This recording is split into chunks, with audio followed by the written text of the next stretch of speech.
Okay, full disclosure, I'm in the camp where I don't think chicken parm really needs to be on pasta. I just think it's unnecessary. Look, I'm happy to die on this hill. Fight me, YouTube comments. Look, you won't.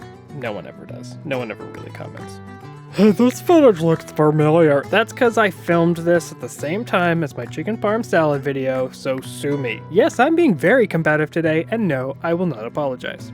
Look, chicken is simple. Take your chicken breasts, slice them in half, pound them out to tenderize, and fail to do the wet hand, dry hand method of battering them.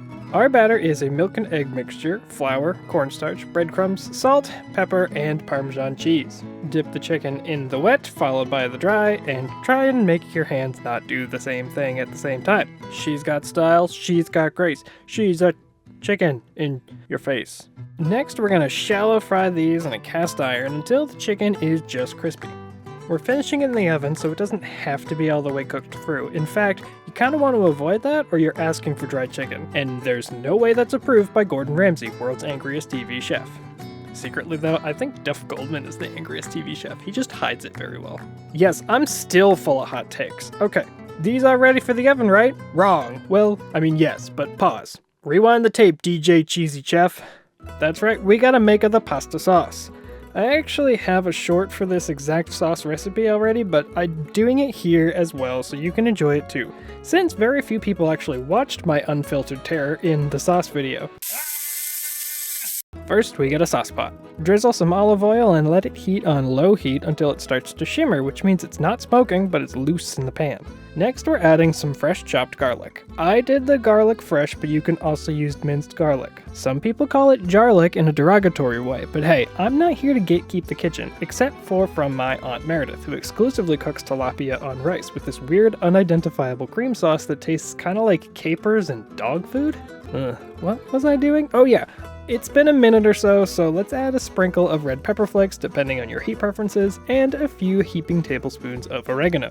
Let those shimmer for another minute or two, then add an 8-ounce can of tomato paste. Now crucially, we want to keep stirring this and let it caramelize for upwards of 5 minutes or so. You want to be attentive, unlike Aunt Meredith, who burns the tilapia and just has the driest rice.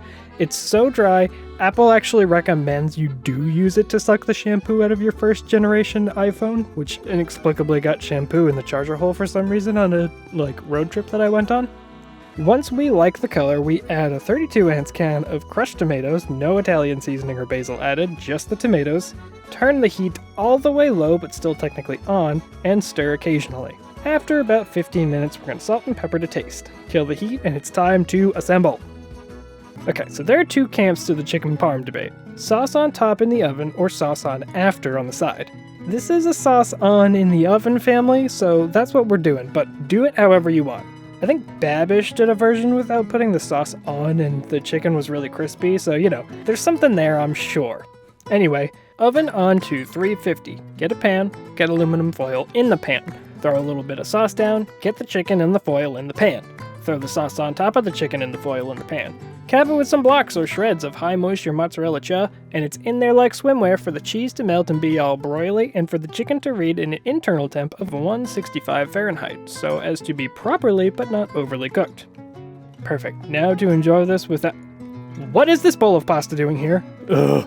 Fine, for the plate appeal, I'll put it on your stupid pasta. But this is unnecessary. Guess what? It's still crispy, but you get some burny bits with sauce and cheese. That's pretty good, huh? Best of both worlds. Hannah Montana style, am I right?